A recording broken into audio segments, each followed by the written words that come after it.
Well, hello, friends. I'm Laura, and welcome back to the channel. If this is your first time here, we're so happy to have you. If you're returning, I'm honored. Today, we're going to continue our conversation about friendship between women because, yes, it's complicated. But today, we're going to talk about something that I think hits a nerve for a lot of us. And a member of our community asked about this topic. What do you do when you realize that you've outgrown a friendship? Now, before we get into it, let me just say that outgrowing a friendship doesn't make you a bad person. It doesn't make her a bad person either. It just means that something has shifted, you've changed, she may not have, and that's not a betrayal, that's growth. You see, one of the great lies that I think women are fed constantly is that we're supposed to be endlessly loyal, endlessly available, endlessly agreeable. Even if the friendship stopped feeling good years ago, we're expected to keep showing up, keep smiling, and keep pouring the coffee. Because heaven forbid we disappoint another woman, we will be judged. But here's the thing, we're still evolving. We're not the same woman we were at 30, 50, or even last year. Maybe you've gone back to school, you've started painting, you've joined a hiking club, you've moved to a new town, or even a retirement community where your eyes have been opened to a new lifestyle, new interests, new opportunities.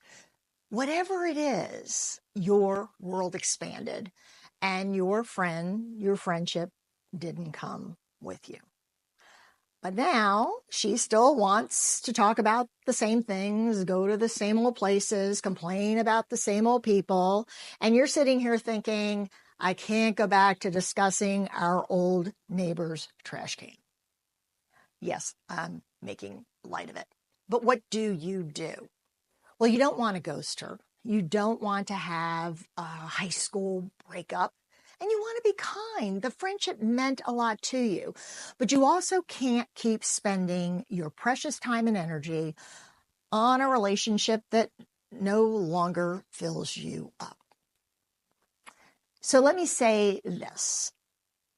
I believe it's okay to crave connections with people who match who you are now, not who you used to be. That's not a betrayal, but yes, it feels like it. So let's talk about how to pull back with kindness and grace. Step one, accept that it's okay to feel conflicted. You're allowed to love her and still recognize that you're not good for each other anymore. Feelings are messy, so give yourself permission to feel sad, to feel guilty, to even feel relieved, right? That's part of being human.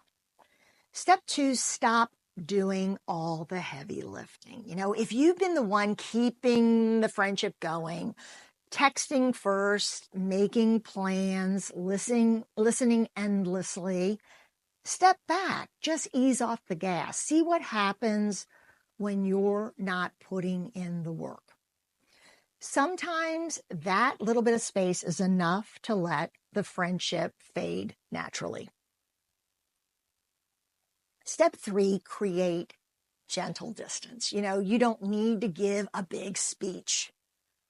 You can start with simple things like just being a little less available. Something like, I'm focusing on some new things right now. I'm not available for lunch on these days. Honest, kind, true. Step four, set your boundaries without guilt. Now, if she's someone who's not respecting your time or your energy or your growth, it's okay to just say no. You don't have to explain every choice that you make. Something like, I've been pulled in a lot of different directions lately. That's a sentence. Period. End of story. Step five, don't over apologize. You're not doing something to her. You're doing something for yourself. If your heart's in a good place, that's not selfish. it's self-respecting. Sometimes pulling back will hurt your friend's feelings, and it's going to be hard. But here's the truth. Protecting her feelings at the expense of your own well-being, it's just not sustainable. You're not responsible for anyone's entire emotional life except your own. And what kind of friend would you be if you're resentful? You can be kind and still choose what's best for you. And maybe, just maybe, she's also been feeling the shift and just didn't know how to bring it up. Maybe she's ready for new connections too. She may not know it, but maybe she is. And letting go may be the kindest thing for both of you. Friendship later in life can be so fulfilling, rich with honesty, our experiences, laughter, support. But not every friend is meant to come along with us to the next chapter, and that's okay. So if you're in that in-between place where you're not sure if it's time to pull back or push through, trust your gut. Be kind, but be true to yourself. Often as women, we fear being labeled unkind, mean girl.